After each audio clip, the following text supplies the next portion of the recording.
A vision?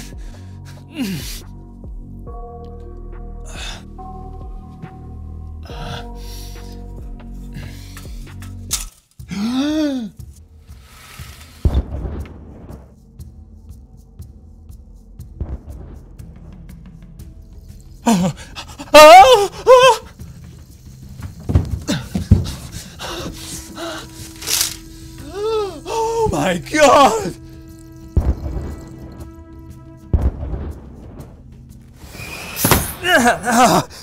It was a vision. A terrifying vision of a nuclear winter. Maybe there's still time. Maybe I can stop it. Yeah. No, I can't panic. What do I need? I need some training. Yeah, training. Blast core. It's our only hope. Nuclear annihilation is at hand. I'm just a lonely, weak civilian, but I've got to do something.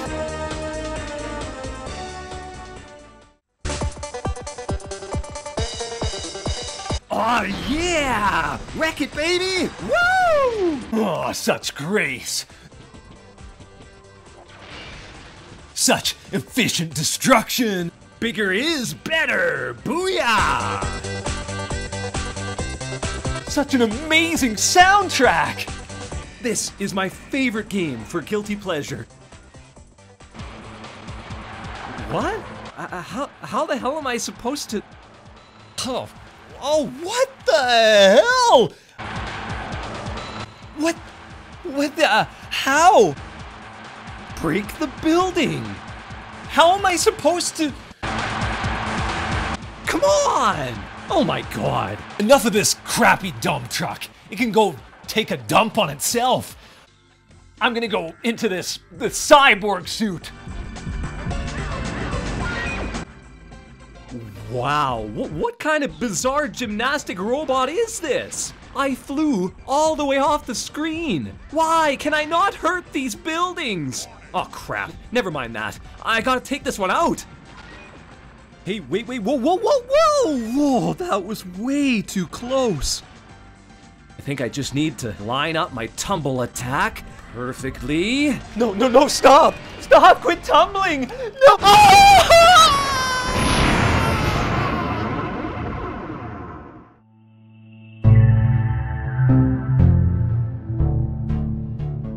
It's good to see ya! Shep here again from Gaming Introspection. Welcome to the weekend. It's the farthest time before more work or more school, and I am so grateful you've chosen to spend some of it with me. If any of this proves entertaining, I would love to have you along for the ride if you could kindly like, subscribe, and share this video. We've been examining the depths of some high-tier games in the past couple months, with an especially heavy episode that you can check out right here in the links above concerning Final Fantasy VII. But today's episode is based around a Nintendo 64 classic that is much more obscure, not as well known, but simply fun. Blast Core. Yes, that's core, as in corporation. I don't understand how so many people, including other YouTubers, mispronounce this. Blast Corpse? Like, who would name their company after a dead body? There's no cadavers or even blood anywhere in this game. And even if there was, you wouldn't blast it. Like, you're not gonna pump some lead or blow any corpses up. Although, actually, many people die. Survivors Rescued confirms this. You just don't see them amid the destruction. But I digress. I digress a lot, in case you haven't noticed.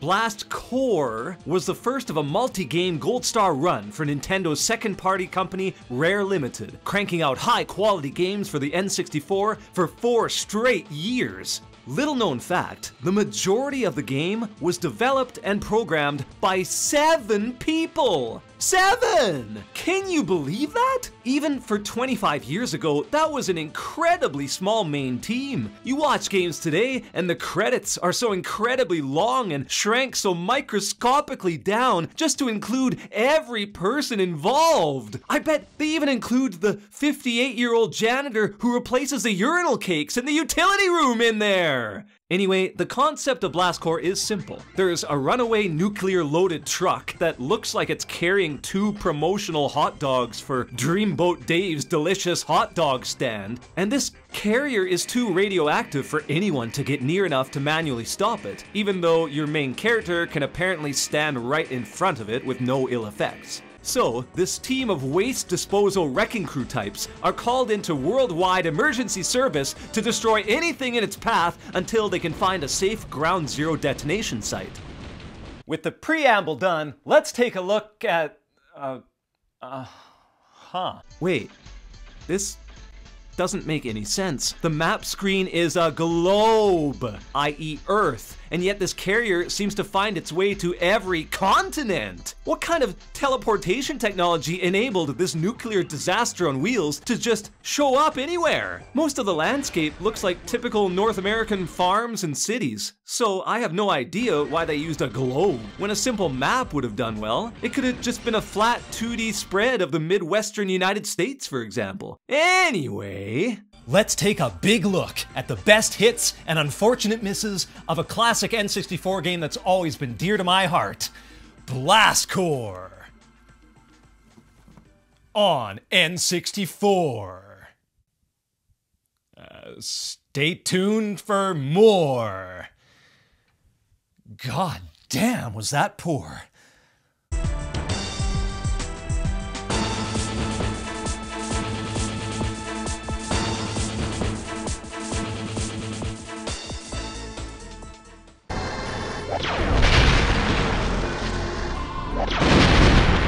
There had never been a game like this in the 25 years of video games that came before, spanning back to 1972's Pong. And there has never been a game like this in the 25 years after its release. And now, I'm just realizing that if we establish Pong's 72 release as the unofficial start of the video game era, video games have been around in commercialized form for 50 years! Literally half a century of video games, and this is still the only one of its kind. This is the most endearing and enduring quality of the game, and it baffles me that there's still not anything that's comparable. And it's such a simple concept, you'd think it would have been done millions of times before. Chris Stamper, the designer, is quoted as saying, "If you design a game where you knock buildings down, it will be fun." And it is! So why aren't more people making games like this? Despite the inherent simplicity, this beast actually has tons of action and variety that aren't held down by genres. While destroying buildings is the prime objective, it's something that really doesn't get old, and there are often multiple vehicles in the same stage that you swap between in order to accomplish this. They all control completely differently too. The Ram Dozer gives you the basic rush of destruction you crave, but it quickly becomes more complicated. The Backlash Dump Truck, which the developers must be in love with, as it appears in about half of the stages, needs to drift and ram its ass against any structures you want to topple, unless there's some handy bumps to help you attack head on. You'll also utilize battering rams with the sideswipe, collecting battery packs to keep the juice going. Missile-launching motorbikes like the Ballista also require constant refueling of ammunition. You'll use the turbocharged Skyfall buggy, which launches itself up high and falls onto buildings using its armored underside. Or, my ultimate favorite, a jetpack robot called the J-Bomb that flies around before doing a somersault plummet. It's so powerful!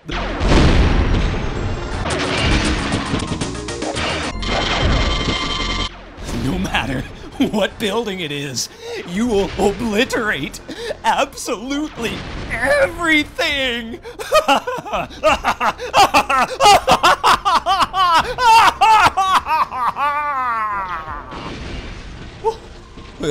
Sorry, I get way too excited playing this game. The types and sizes of the buildings change from rustic backwoods shacks and farmyards to more elaborate pillars and industrial equipment. as well as metropolitan skyscrapers and office buildings. Even medieval castles are subject to the same destruction. You really feel the difference as you graduate from leisurely breaking Farmer Joe's wheelbarrow compared to plummeting down from on high, a 40-foot apartment complex. The game even tallies money estimates for everything you destroy, but some of the estimates are either embarrassingly cheap or abhorrently expensive. Does anyone know where I can buy lumber to build an entire fence along my property line for $30? What about huge oil drum containers that are as large as an airport being worth only 15 grand? Especially in today's money, with how energy costs are, this is laughable. This scientist dude, who we'll talk more about later, has annexed himself using cement blocks. And if I could buy 6 by 6 foot cubes of cement for $10 a pop, I could build my own little bomb shelter instead of huddling in my tool shed during the nuclear winter. How is it that this huge apartment complex or office tower or whatever the hell it's supposed to be is only worth $40,000 in damage, whereas this weird spiky monument thing is worth $1 million? Someone, please tell me in the comments what this thing is and why the insurance companies felt it was necessary to cover it for $1 million freaking dollars. There are puzzle elements too, most of which involve the use of different vehicles, especially trains, in order to relocate your destructive weapons or build bridges. In Beaten Tracks, there's only one main building you have to destroy, but you can't knock it down with your little bulldozer, so you have to ship a crate of TNT on a train, get out, run across a bridge, drive the dozer onto a crane's platform before manually controlling the crane so you can lift your bulldozer over to the other side of the track, which will enable you to finally push the TNT into the building. Another great example is the Echo Marshes stage, which perplexed me as a kid. I was in bliss, flying around and being a boss. Then this warning comes on and I freak out because I was like, why are there flashing arrows here? I fly around, but the controls don't let me do anything. I can't blow this up. Well, something else blew up when I failed to use basic common sense. So what you do is fly over to the train, get out of your jetpack robot, quickly get the train positioned so its flatbed trailer bridges the gap to let the carrier cross, which takes absolutely painful precision. Damn, holy crap, come on, Oh. You haul ass back to the robot in this sweet Starsky and Hutch car in order to get back to the J-bomb in time to destroy the rest of the buildings. But then you go past this tunnel and find a river in the way. So you follow the river to find a ferry to create another makeshift bridge for the carrier as it emerges from the tunnel. There's other stages where it's back to the basics of destruction, but the timeline is either very tight, like on Outland Farm, or the carrier is on a downward slope, moving very fast, so you really have to have the controls of the vehicles mastered, which we'll get to in a bit. It's fantastic level design that still holds up well today. You're just trying to impress me.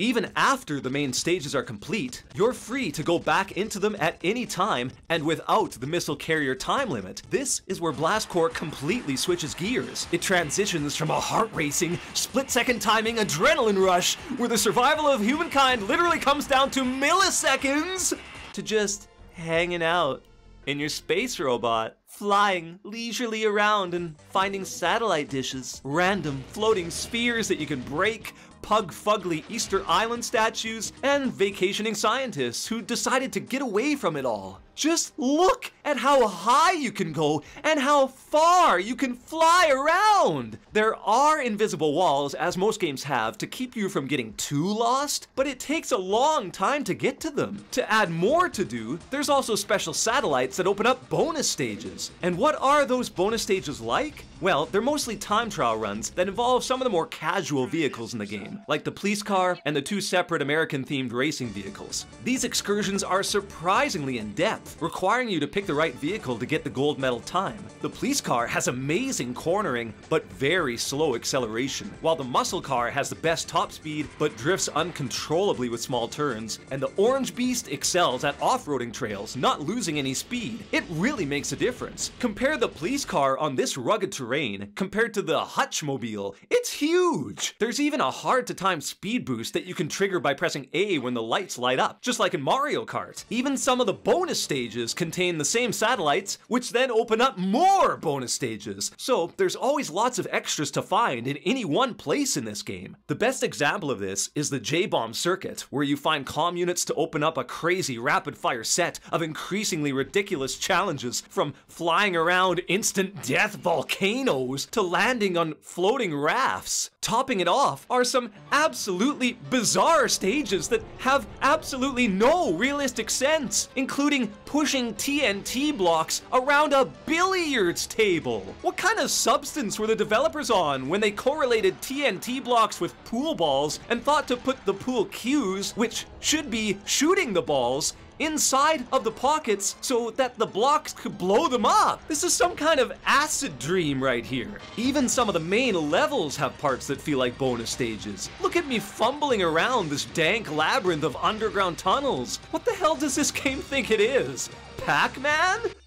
Let's do another stage. Try this for size. I hope this works.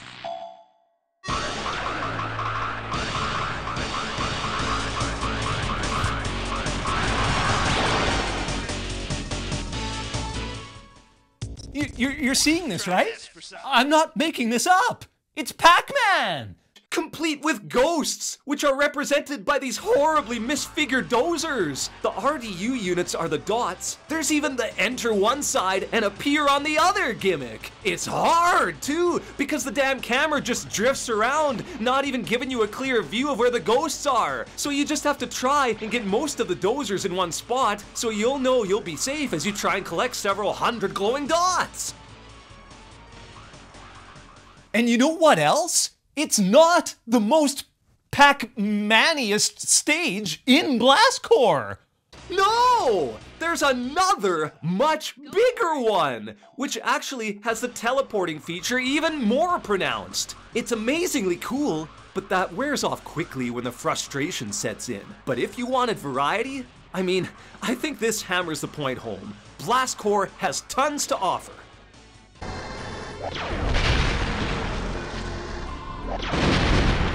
This game is friggin' huge! Taken all together, there's over 60 stages, about half of them being main mission stages with the carrier. It's fun seeing the map expand from a couple circles into swarming paths that eventually circumvent the entire globe. And as I stated before, you can go back into the main stages to collect everything. To truly complete each stage and earn 2 gold medals, you have to collect 100 RDUs, free all the survivors, and destroy every structure. And even if that's not your style, you absolutely are required to collect all 6 scientists, which are hidden away in some of these stages, requiring puzzle solving and exploration to get them all. This is my favorite part of the game, because you can go around leisurely in your favorite vehicles, just exploring and finding satellites to give you more fun bonus stages. Because no stage is too long, it really draws you back into having just one more crack at beating your best time or score. At any time, you can restart your attempt and have another go, even in the main levels. In practice, this game is almost like an old-school arcade coin muncher, in terms of how long each of its levels are on the surface, but it just expands each stage many more times after the first goal is completed, and then it patches all the stages together into a coherent sphere to give you the impression of a much larger and complete story. Honestly, Blast Corps feels quite similar to many mobile phone games today. It starts with a very simple premise, introduces you to the main activities, but then quickly expands and adds more tools and content while still not deviating much from the basic flow of play, so you can still play it in quick bursts. Just when you think the game is over, It's not! You get the first ending when you finish all the main stages, which is satisfying enough, but then this screen appears, and suddenly you're rescuing a crash-landing jet by completely destroying a city to create a makeshift runway. Big tip here for anyone who's trying this, don't use the backlash that you start with. It's awful, as we'll discuss soon. Blow up this building and settle into the Thunder Fist, and then you'll have your way with this stage. And just when you think that one bonus mission is over, you get this cutscene of the shuttle taking off into space with you on it, and then you're on the moon, destroying the futuristic man-made structures on the inhospitable surface. And finally, this dumpy dump truck is fun to play. You're drifting without any pesky friction or physics holding you back, and you're in the zone. So you'd think that this would be it, right? A very nice, obscure send-off to reward the player for completing everything. But then this screen comes up and tells you to get all the gold medals and a perfect record on every stage, including the bonus ones. So you scrabble around for 2 days, shaving off seconds and learning new time-saving techniques on the bonus stages and scouring every square inch of the main stages to find everything.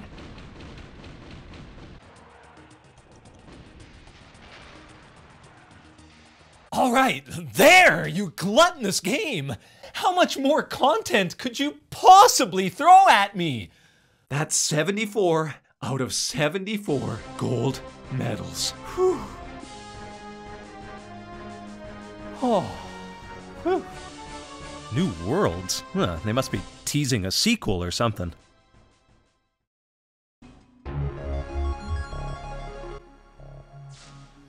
No bullspit! Suddenly, you're flying to other planets! Yeah! Take a race around Mercury, blow up more alien spheres on Mars, and jump 100 feet high off a crater ramp in Neptune! Yeah! Oh, holy man!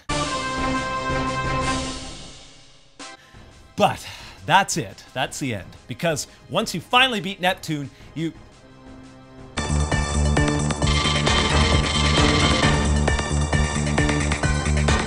The game stole all my medals, and now I basically have to do the entire game over again, but faster! Jesus Murphy! How much does this game expect out of someone? All right. Yeah. Come on, come on! Ah, I'll get you this time.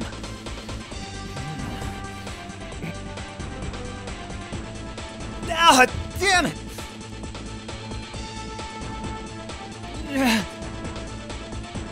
Yes!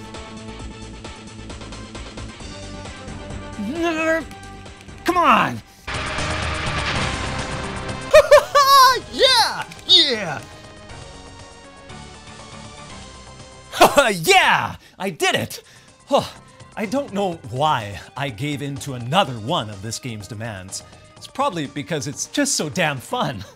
But now, finally, we can move on to the next...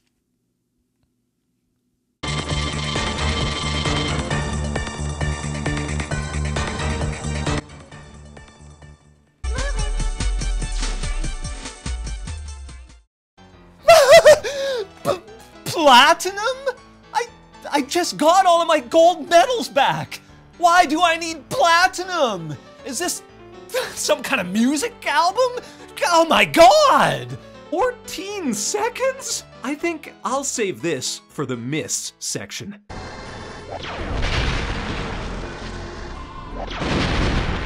The N64 has always been accused of aging very poorly compared to other systems of its time. Its graphics are either often blurry and chunky, or obscured with things like fog to stop pop-in graphics. Well, just look at the texture mapping in this game. It's a game from the mid-90s, and it still holds up incredibly well. Textures are realistic, but still bright and colorful, with lots of depth. Many stages have varied terrain that ascends and descends sharply. Backgrounds such as the canyon below your race car as you travel have real verticality to them. You gotta admit, this still looks pretty sweet today, and the explosions are so satisfyingly crisp, colorful, and loud.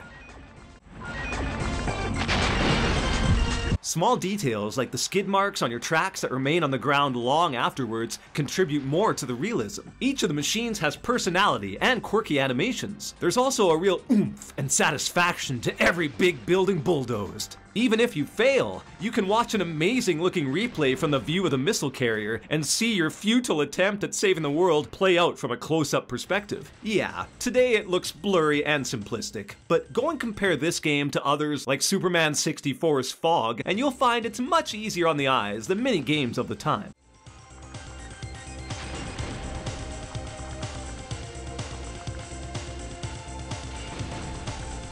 In the audio department, you've got unique sound effects on each of the vehicles, many of which include their own horn.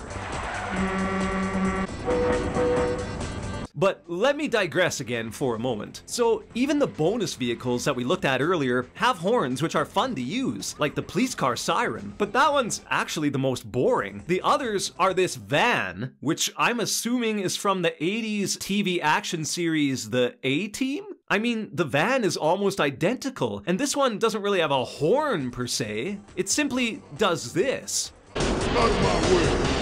Out of my way! Out of my way! So, is that Mr. T then? I know I joke a lot about how much older I am than most of you out there, but Mr. T, the A-Team, that's even before my time, so this whole reference is lost on me. The American flag car references what I think is Dukes of Hazzard based on the horn.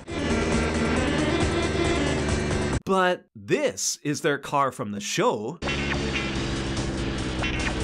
Doesn't it seem like this horn should be on this car? But this car is supposed to reference Starsky and Hutch, a series I know even less about.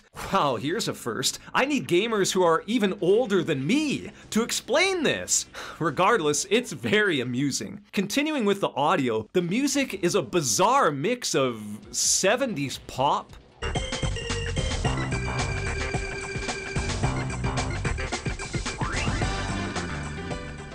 electronica,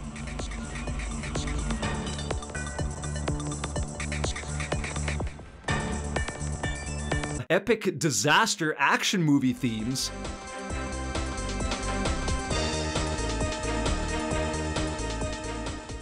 and country cornball.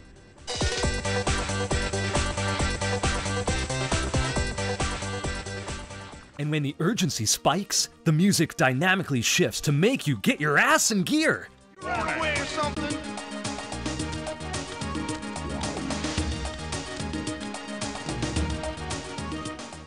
The racing stages have a very repetitive but catchy electronic theme that gradually increases in pace as you go from lap to lap.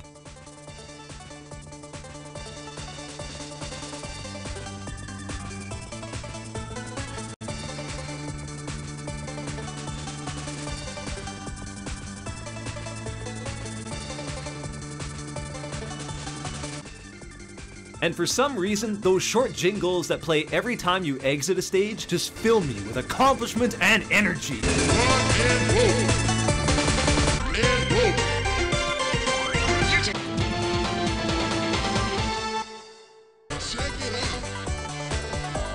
You're just trying to impress me. Tons of games effectively showed off the new 64-bit system's technology, and Blast Corps was right up there among the best in this regard.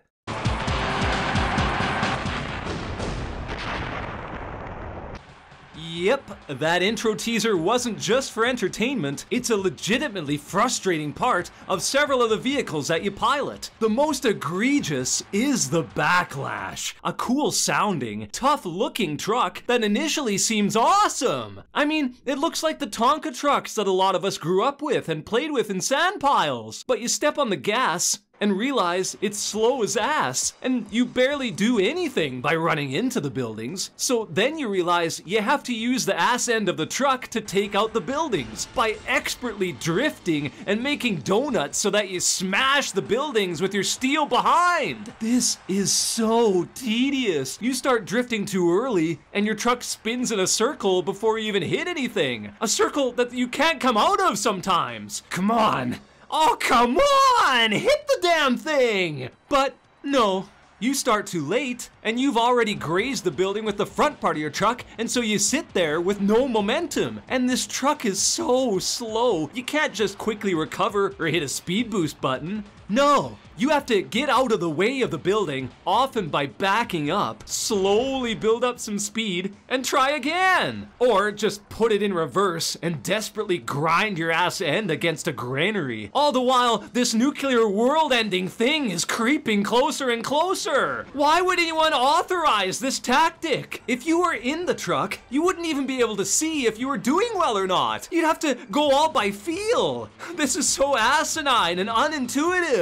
Even if you do manage to drift, anything larger than one-story building still stops you right in your tracks. Look at this building. It's literally held up by a couple of long 2x4s. You should be able to knock it down with one smack of a sledgehammer. But this 200-ton steroid-infused dump truck can't hurt it. Ungermax. The funniest part is the game tries so hard to make this truck be the most revered thing ever. It always starts levels off with it doing epic things like rolling through aqueducts, but then it stumbles like a 2-year-old taking its first steps. Next, it's crossing narrow bridges with grand canyons below and hitting jumps to convince you it's a boss. Except even then it fails. Watch, I'm gonna hit this jump and devastate this barn.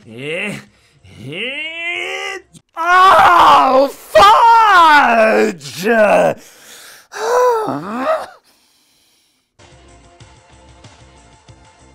You can get good at it with extensive practice, and I'll admit it does feel sweet once you pull some nice combos off, but you'll always end up revisiting that rage once things go sour again. Nice work.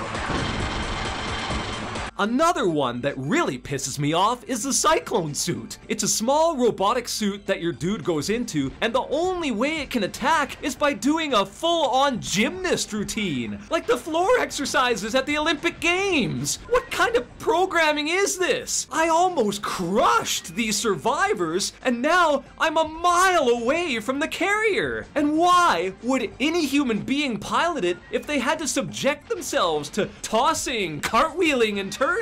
You wouldn't even be able to see out the visor eyes because they'd be so covered with the barf vomit that would be expelled every time you went to attack. And you can't tap out of it or change it. Once it starts moving, it's going all the way through it, like it's being judged. So you'd better make sure to take out that entire building because you're going to be 5 miles away from any part of it that's left standing by the time your suit finishes its last pirouette or cartwheel or whatever the hell it's supposed to be doing. Watch me transfer from the main street to the highway out of town and back again. I don't get this at all. Well, now actually no, I do get it. It's supposed to be a weaker but faster robot, unlike the other two, which are slower but much more fun to use and devastating to buildings. But couldn't they give it some other methods of attack? Maybe some flurries of basic punches and kicks? If you accidentally angle this towards the missile carrier at all, you are done. You're toast. Because again, the momentum is unstoppable. You might clear the path only to sit your metallic ass on the Wienermobile and end the world.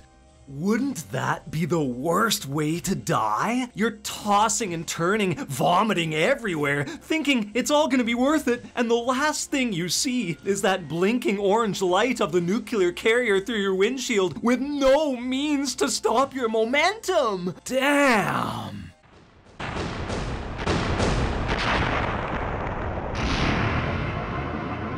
Some vehicles you'd think would be awesome are just oversensitive to control, like the ballista motorcycle missile thing. It's a cool idea, but holy moly, any little twitch of your control stick and it's like when you were a kid and you're riding a tricycle and you reef on the handlebars too hard. That's how sharp you turn and how easily you can lose your control and your patience. And the missiles They just scatter all over the place as you struggle to come to grips with its sensitivity. Just look at how far off my missiles get shot. One gets launched into the nether regions of space. And even these ones fly far into the distant hillside that's outside the boundaries of the stage. Even if you're close up, your missiles just seem to spastically spray all over the place. And if you run out of missiles, you're just done, because then you're just left to pop wheelies and chip away cement blocks one at a time.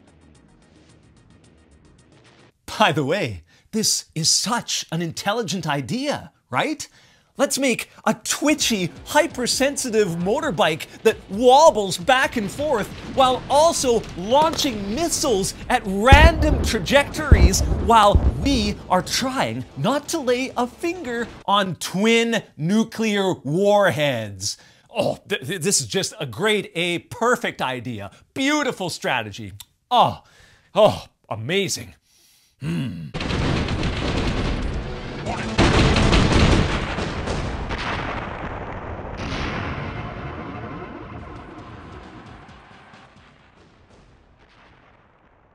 This game is nearly impossible to 100% complete. The sheer difficulty of some of its challenges are immense. It's fine to have challenge, but even the basic requirements for beating this game can be tough when it comes to cryptic scientist locations. You need these guys because they apparently plan out the final detonation route, which is another beef of mine. Look at where the final destination is. The nuclear carrier rumbles half a mile past a town and into a stone hillside? Look at how close to civilization this still is. That's their carefully calculated plan for a safely executed ground zero? Wow. Anyway, one of them is sealed away in a military-like complex where I showed the cement barricade earlier. It's a fortress that has no clues as to what you're supposed to do. Your missiles are so puny and they don't seem to do anything, but you're just supposed to know to shoot 50 of them into this seemingly indestructible wall. And then you somehow perfectly blow up and carve out a smooth driveway ramp for your cycle thing that leads up to the guy. Another scientist can only be found by deciding to randomly get off a train with no possible indication that there's a pathway here. Who would ever decide to try and get off the train at this nondescript hidden granite slab of grayness? Not only is this cryptic, this particular train is already hidden away. You have to push a cement block with the dump truck, get into the bulldozer, push TNT into a door that's apparently made of cardboard because it only amounts to $15 in damages, find the train, and ride it to a hidden area, in which you find a ballista with tons of firepower, which you then use to blow up another $15 door, wherein you run down an underground passageway to the J-Bomb robot, which is extremely important because you need it to do the otherwise insurmountable task of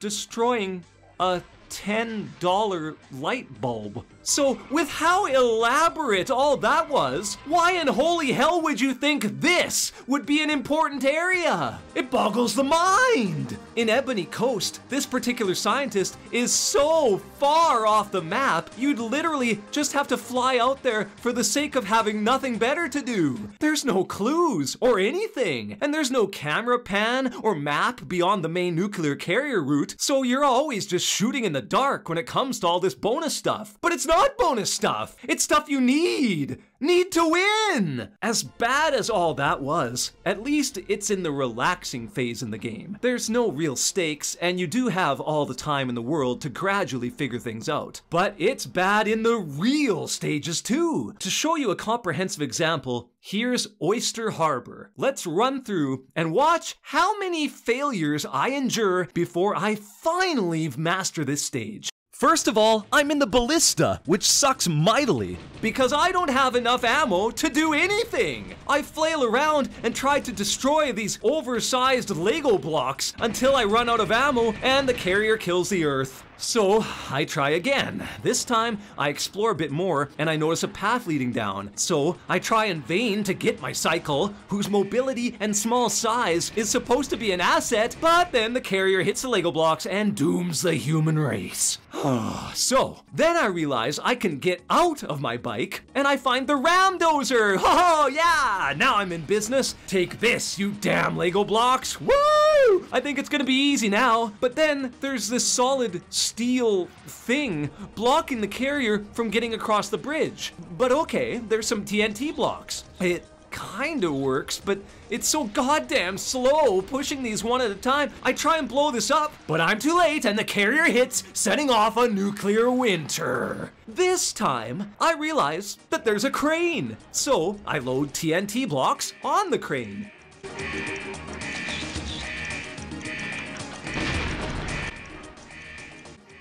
What?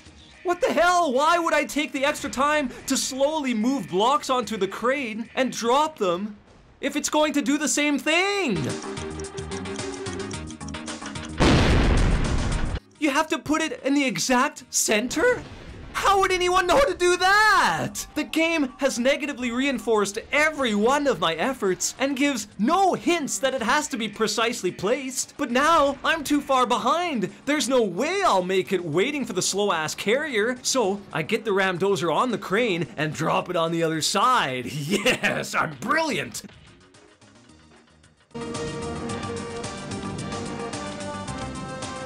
Now I can... What?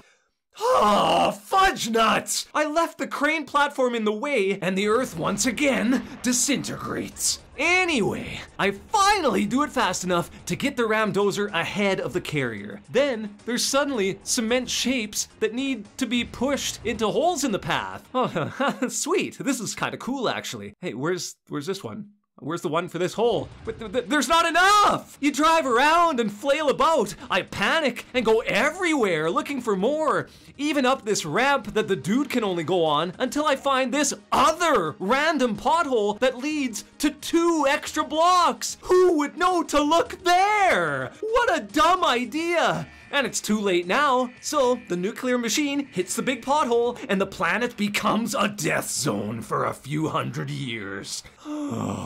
So, you just have to know not to use the shape for the space that it looks like it should go in. Your basic instincts have no value, remember? So, you fill the random pothole, drag the 2 extra blocks, then you have to find another hidden one that's behind a fat, huge ass oil drum, and finally, you're able to get the carrier going until there's a river. And this isn't like Echo Marshes, where there's just one thing to move. You have to fiddle around, moving 3 separate ferries, switching vehicles, running your dude ragged, until there's finally a makeshift path created for the carrier. And then the carrier slams into a gargantuan thing, and humanity's end happens. Oh my god! So actually, before you move these things, you need to get this TNT block by temporarily wrecking your makeshift runway. A block that is hidden all the way off the map. You push it into the building, move this ferry back into place, and finally, you have beaten this stage. Jesus Murphy! What an arduous, cryptic, masochist designed torture heap of crap!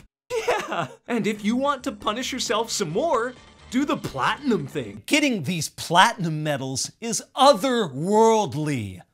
Blast Corps has a ranking system that you can see in the world map screen that tells you how good you are. It's really addicting, partly because the names are so ridiculous they're hilarious. I don't know if I'd ever want to add hysterical claustrophobe, destructive psychopath, or uncontrollable madman onto my job resume or anything, but it's a nice touch that merges well with the humor and nonsense oozing from the game's soul. But when you try to go above and beyond, you soon learn how absolutely impossible this is. Watch me zip around Cooter's Creek. Yeah, that's actually what it's called, as fast as I can, using all the tricks I know of. I cut across the entire track. I use the Starsky and Hutchmobile, which has the best off-roading speed. I do it almost perfectly, 6 seconds-ish per lap, and yet Look at how far off I am! I'm way behind the platinum time. Watch me attempt Simeon Acres, the very first tutorial stage. I even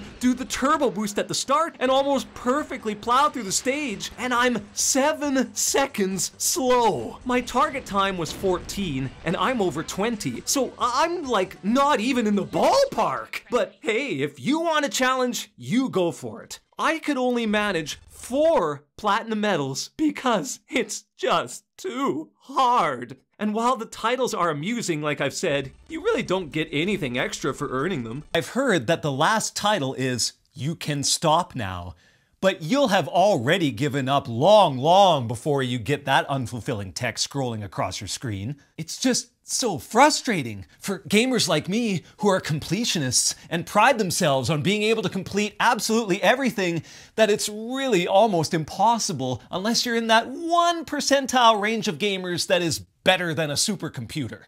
The bonus stages, they require you to do a perfect amount of laps with the racing vehicles, and there's no trick or way around that. It's honestly like Gran Turismo style crap, where you need to take the perfect line throughout the entire race and not screw up at all. This isn't a racing game! Look at the box art! Does this look like it requires racing skills? Yeah, some bonus stages have races. That's fine, I'll accept that. But you don't base a platinum medal based on how perfect your knowledge of lines, acceleration, and car selection are. That's for an entirely different genre. It's one of the most demoralizing expert achievements I've ever seen in any game.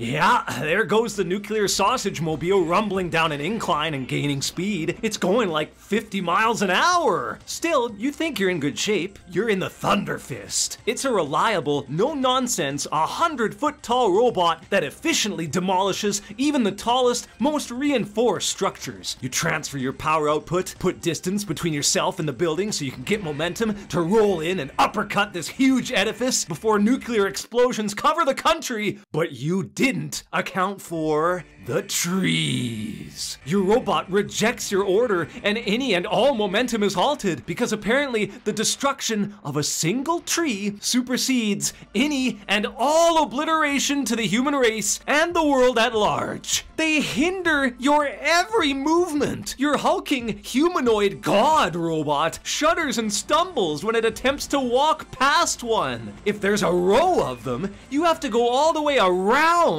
The wreckers that have wheels are stopped in their tracks. Shrubs, trees, any greenery at all completely nullifies any and all attacks.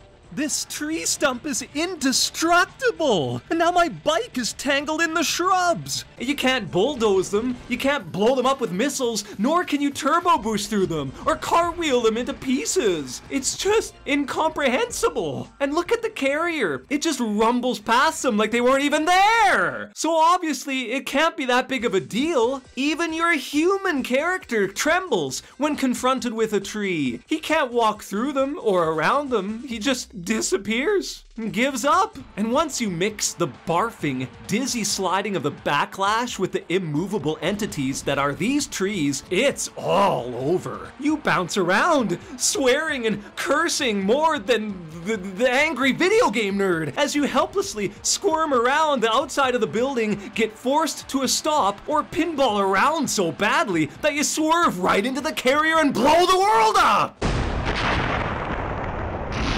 How many times have I accidentally ended the human race? Let's not forget, though we don't see it explicitly shown, people are getting killed in this destruction. You wouldn't have a tally for survivors if others didn't end up dying. So, the game is saying that one plant's preservation supersedes the well-being of a human being? Obviously not, but I just can't wrap my head around this. Why are trees even part of the game? It sucks.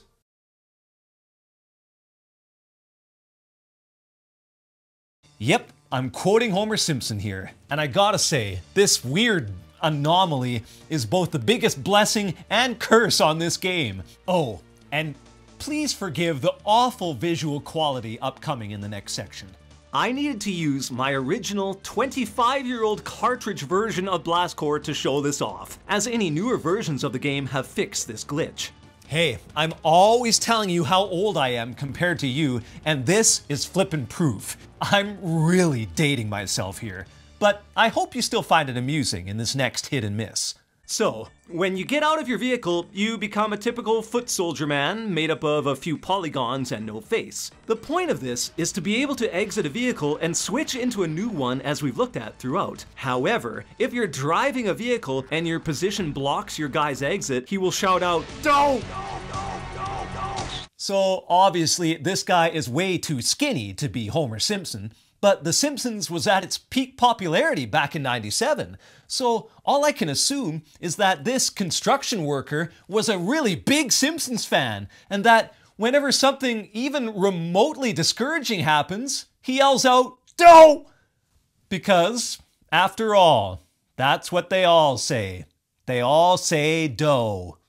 I mean, all you would have to do here is back up 2 feet and everything's fine. You can get out. See? So why am I rambling on about this? Well, if you're hugging the wall of a building and you hold down Z, he'll rant on with dohs like a lunatic. Doh, doh, doh, doh, doh. Doh, doh, doh, doh. Until the building folds in on itself and collapses. Yeah, the building is so demoralized and agitated by this incessant shouting that it just goes, "Nope, nah, I'm done, boys. Nah, hopefully I'll come back as a frog or something alive so I can get away from this bastard." And this works on everything. Look at this. Look at how big this structure is. Remember how I praised the puzzle solving? Remember how you're supposed to take this thing down by busting your ass on the train tracks, running across a bridge, operating a crane to lift your bulldozer over the tracks, and then finally push a TNT block into it? Screw that! Your guy can just chill at the coffee shop for a while. Then suddenly he looks out the window and realizes this runaway nuclear truck is going past. And he remembers, oh damn, that's my job, isn't it? So he blows up the donut stand with his police car, turns on the juice with the siren, gets into the ramdozer, takes care of this little building, but bounces off harmlessly against this buff building. So he reverts to childlike mannerisms, yells dough a few times, and yeah, it just does itself in. Tired of meticulously pushing crates around to blow up different parts of an apartment complex? Just yell, "Dough! You can blow up statues! Your doughs are all powerful!" So, 2 things. 1, this is a lifesaver in some situations, especially if it's like this one at the end of a stage and you're running out of time, or if you're chasing the toughest medals in the time trials. It always works, so you never have to worry. But also, this completely sucks all the challenge out of the game. It rewards both stupidity and temper tantrums. It teaches kids that all they have to do if something doesn't go their way is shout out "Doh!" like Homer Simpson enough times that whatever the obstacle is just can't take it anymore. It's pretty bad that the developers kept this in the game. I'm assuming it's just some kind of programming glitch, but it's not hard to find. Everyone I knew who played this knew about it, and that's unfortunate. I mean, they could have kept it in, maybe as an easy difficulty feature to keep the young kids from getting frustrated, but it's too easy to resort to in the regular game, especially when there's no penalty or anything bad associated with doing it. It's humorous and often helpful, but it's also a big miss from a testing and development standpoint. There's a few missions where the most complex puzzles or the quickest reaction times, which are very rewarding when you manage to beat them, become quick 30-second boring snooze fests because of how easy they are to overcome.